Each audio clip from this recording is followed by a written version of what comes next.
Good day, our wonderful learners! Welcome to our channel. Today's lesson is going to be about a gerund. What is a gerund? How to use it and when? All these questions are going to be answered in our video.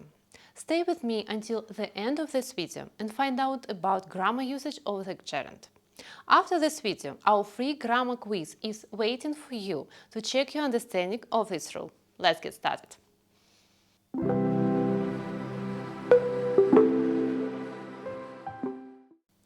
Let's first start with an explanation what a gerund is. A gerund is a verb which has the ending ing and in a sentence functions as a noun. A gerund can be a subject, but also can be an object in a sentence. How do we use a gerund? There are some cases where we need to use it. The first one is when we make sentences and the gerund is used as a noun. For example, running is good for our health. Running here is a gerund. You see, it is formed from the verb run plus ing. Also, you can use a noun phrase, such as doing sports makes you healthier, where doing sports is a noun phrase. Swimming is my favorite hobby. Reading makes me happy. In these examples, gerund is used as a noun and represents the subject. Also, a gerund is used after prepositions. Let's have a look at some examples with some of the most common prepositions.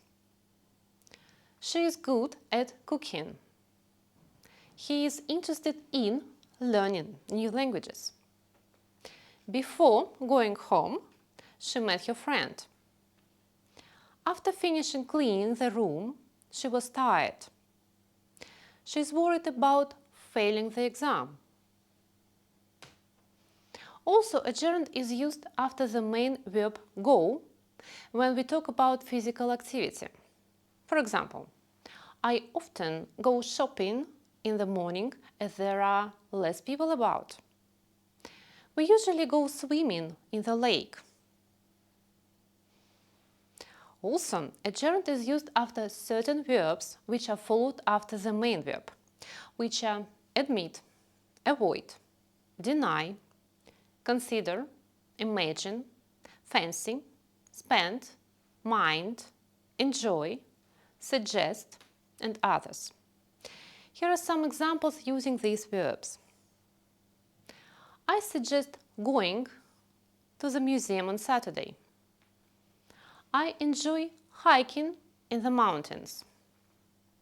My cat avoids walking through puddles. I don't mind helping you with your homework. In these examples, gerund is used as a noun and represents the objects. Also, the gerund is used after some expressions, such as look forward to, can't help, can't stand, it is no use, it's worth it, or it's not worth it. For example, I'm looking forward to meeting you next week. Famous phrase, I can't help falling in love with you. I can't stop listening to the sound of the traffic. It's no use being worried about things which you can't control. It's worth visiting the new restaurant. Using the gerund is not complicated. Just follow the rule and make sentences confidently. So let's review when a gerund is used. After prepositions, as a subject in a sentence, after the verb go, after certain verbs and expressions. I hope this was a clear and helpful explanation. And to check this, please follow the link in the video description to do the free grammar quiz to see if you understand this grammar rule correctly. Thank you for watching, and if this video was helpful for you, please don't forget to like and subscribe to our channel as it is much appreciated. Thank you and goodbye.